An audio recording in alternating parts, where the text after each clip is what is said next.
Hello and welcome back to my channel. I'm Alison, I'm an author.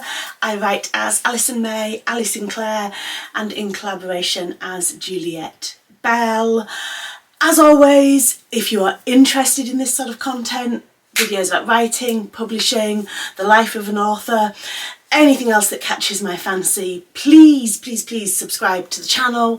I would really appreciate that. Do like the video, do hit the notification bell so that you get notifications when there are new videos.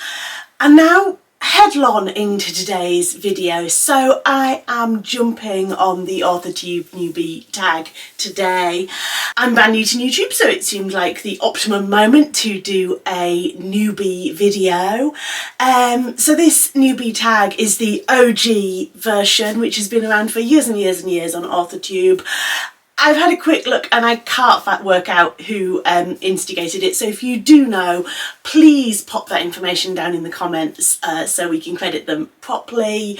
There are 2.0, 3.0 versions of this tag as well, but we're going old school today. So I have the questions. I haven't spent a lot of time thinking about answers, so really I could come up with anything here, but let's go. Question 1 is: how did you find out about Authortube? Well, it's not a secret. It's just right here on the internet. Anyone can wander in. So I love YouTube. I'm a big YouTube content consumer, not just of writing and publishing content, but a lot of fitness content, some lifestyle vlogs, some really specific stuff. I love Jay Foreman, Unfinished London, Map Men, stuff like that. So I'm a big YouTube content consumer, and so Authortube is just a natural part of that for me. I'm an author, I'm interested in writing and publishing, so why wouldn't you hang out in this little corner of the YouTubes? That was easy. Question 2. What genres do you write in? So I started my career as a romantic comedy girl, and that is still very much where my heart lies, up here in rom-com land. I have though also written what the publishing industry in the UK at least refers to as book group fiction. So I wrote a novel called All That Was Lost,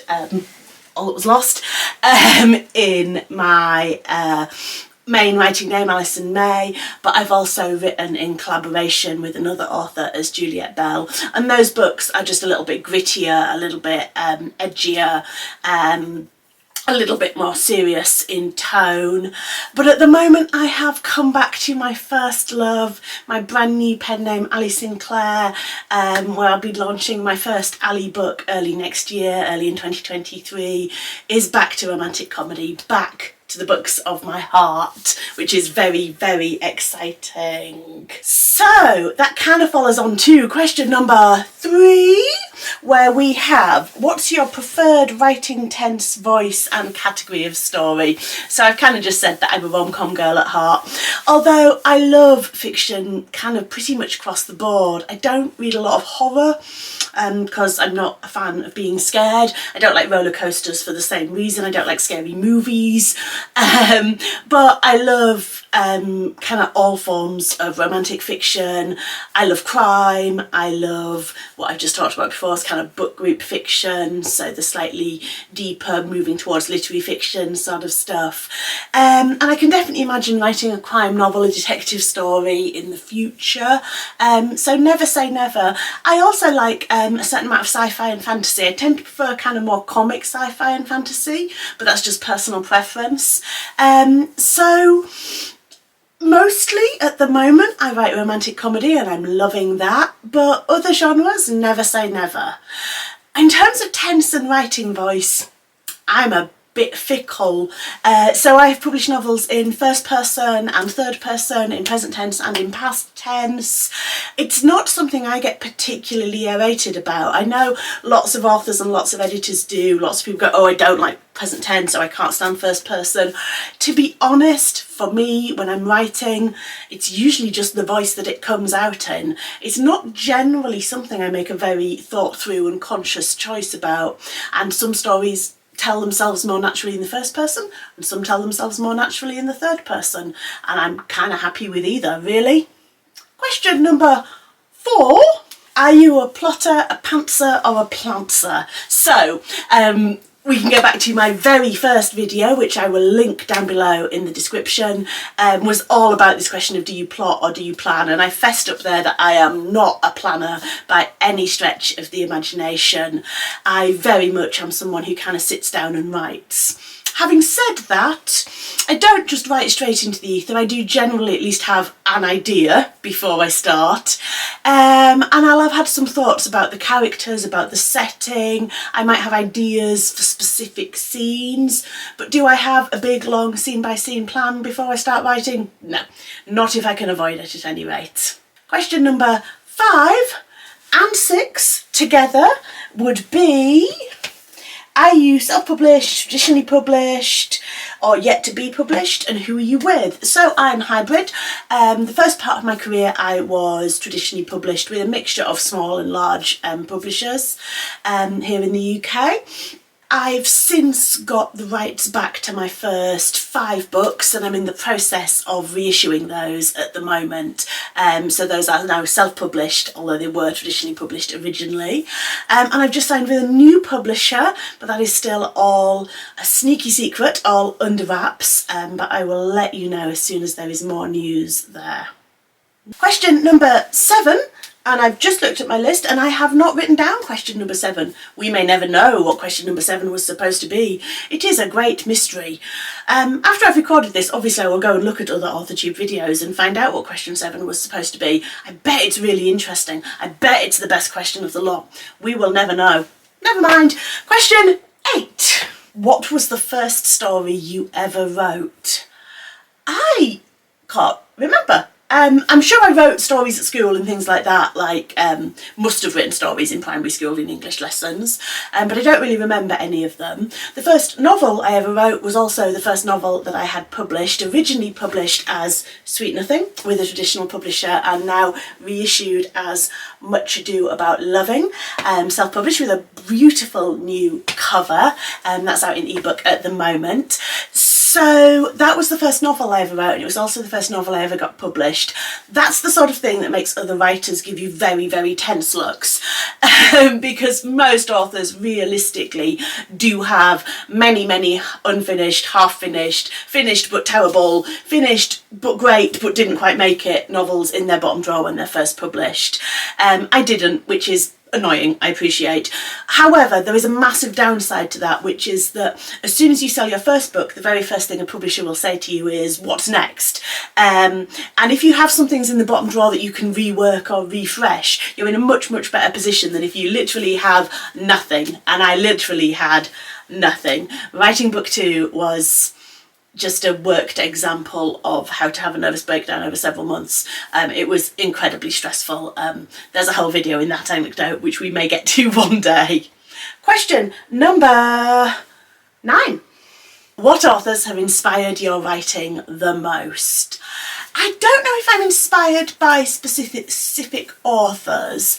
I mean, there's 2 who've inspired my writing in very specific ways, being William Shakespeare and the Bronte sisters, well, Charlotte and Emily Bronte. So there's 3. Let me do this again. There are 3 who have inspired my writing in specific ways. There'll be William Shakespeare, Emily Bronte and Charlotte Bronte, because I've written adaptations of plays or stories by all of those authors. So that's one very specific form of inspiration, and if you're interested I can make a video about adapting other people's stories. Let me know in the comments if that's something that would interest you. In terms of my kind of writing tone and my writing voice, the author that first made me think, ooh, I want to write a novel was probably Marian Keyes, and the book was Rachel's Holiday, which is an absolute classic. It's a wonderful book, and it's the book that I always point people at when they go, ooh, chick lit, ooh, rom-com, ooh, women's fiction, when are you going to write a proper book? Because it is the most proper of proper books you could possibly imagine, but it's also funny and written from the point of view of a young woman, and those things are not mutually exclusive. Funny is not the opposite of serious. You can be serious and funny all in the same sentence, and that's absolute gold, and Marian Keyes does that beautifully, and that's something that I really aspire to do as well. Sidebar. So I met Marion Keyes once at an event and she was absolutely lovely, and I took my copy of her book up to get her to sign, and I squealed at her very, very excitedly that Rachel's Holiday was the book that made me want to be a writer, and she was very polite, but I suspect she gets told that a lot because she kind of smiled and nodded, and then I went, yeah, and I wrote a book and it got published, and then I wrote some more, and I've had like 6 books published or whatever it was at that point in time, and she was very, very excited, which was sweet. So I suspect she gets told that she's made people want to write a novel quite a lot, but possibly told that they then did actually write and finish a novel slightly less often. Anyway, she was a delight. I want to be her and also lick her. Question number 10. Oh, in a minute I'm going to run out of fingers. Never mind. For now, question number 10. Do you schedule your writing sessions, or do you fit in writing whenever you can? So, I work pretty much entirely from home, so 90% of the time I spend right where you see me now in my office, and I try to write in principle first thing in the morning, sort of 8 till 9 o'clock before I start have breakfast, and then very often I will try to write kind of later in the afternoon, kind of 4 p.m. onwards as well. That's the plan, and that plan is based around the London Writers Salon Writers Hours, which are a fantastic thing on Zoom that anyone can join in with, and I will put a link to that down below. But that's the idea, is 8 till 9 o'clock and then 4 p.m. onwards. In reality, if I'm not up against a deadline, I can quite happily ignore both of those plans to write, and if I am up against a deadline, I will write from about 6 o'clock in the morning until about 1 o'clock in the morning, and only eat toast and not wash my hair and generally be gross. So in principle I schedule my writing sessions, but I am not disciplined enough to observe my own schedule. Okay, question number 11. How do we do this? 10 and 1, 10 and 1. That's 11. Is, question number 11 and 12 come together, and they are: do you write on computer or longhand, or a combination of the two? And where do you write? So I write 95% of the time I write straight onto computer. Occasionally if I'm stuck I will write longhand to try and kind of break the impasse. Sometimes just changing the format, changing the way you're writing can free something up in your brain, so occasionally I'll write longhand just to break the impasse. If I'm on a train or on holiday or something and I have like an amazing idea just pops into my head, I will sometimes scribble that down longhand, or sometimes I will just dictate it into a voice note in my phone, type it up later. But that doesn't happen very often. I'm not an author who carries a notebook with them at all times in case you get an idea that's gold. I kind of tend to believe that most of those ideas probably aren't gold, and if they were, they'll probably come back to you. So I'm not someone who always has a notebook with me and writes longhand, you know, in between doing other things or while I'm waiting in the doctor's waiting room or any of that. I will just write longhand very occasionally to either get my way past a little mental block, or if something pops into my head that really does feel kind of worth capturing. But it's very rare that anything that pops into my head feels worth capturing, to be honest. And finally, oh no, not finally, we still haven't said where do you write. I write, well, right here. I'm going to grab my B camera and just give you a little look at my writing space, which is the mess to end all messes at the moment. Here we go. So we can just turn this around. This is my writing desk. This is the mess on my writing desk. And yeah, I sit here. Yeah, I sit here, and this is where the magic happens. I say magic, you know, this is where the terrible writing also happens. Here, whether it's good or not. Final question, question number 13. What are you most looking forward to as part of the Authortube community? Well, I just love YouTube generally, and Authortube is a great example of what YouTube can do really well. People sharing experience, people sharing ideas, and and it does build that sense of community, which is just really, really exciting to be a part of. So I'm really looking forward to sharing some of my experience and ideas with you, but also from learning from other people, seeing what other authors are up to, seeing how they work. So yeah, the whole Authortube shooting match really. And most excitingly, I think I've remembered what question 7 was. Back through the mists of time, back through the mists of time to question 7, which I believe was, what Authortube videos can we expect to see on your channel? Well, bit of everything really. So as well as being an author, I'm also a writing tutor, an editor and novel writing mentor. So there will be a certain amount of stuff that is about kind of the practicalities of how do you write a novel, some tips, some advice on that front, from not just a writer's perspective but an editorial perspective as well. There will also be just some kind of author life stuff. It's a weird lifestyle when you think about it, sitting on your own, just communing with the voices inside your head. Not sure it's entirely healthy, so there'll be a little bit about how you make that author life work, both in terms of well-being and mental health, but also in terms of the hustle. Realistically, very few of us easily make a living income from writing novels alone. There are nearly always other irons in the fire, and if we do make a living from writing novels alone, then there is lots of pressure in terms of how many you need to produce, the quality, maintaining that quality, engaging with readers, engaging with promotion, all of those things. So I'll be talking a little bit about that side of author life as well. And then just really anything else that attracts my attention. One of the beautiful things about, I think, most novelists is that we do have quite butterfly minds. I think to write a novel, or to consistently write novels, you sort of have to be interested in everything, because everything's a story idea ultimately. So there'll be a fair amount of just, here's a thing that caught my attention. So yeah, hang out for that. It could be anything. And that's the video.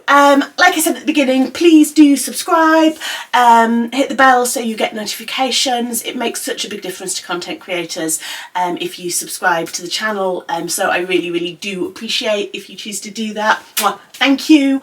If you have any comments or questions about this video, about me as an author, please pop them down below. And if you have any requests for topics you'd like to see covered in future videos, again, just pop those in the comments. And I will do my best. For now, farewell!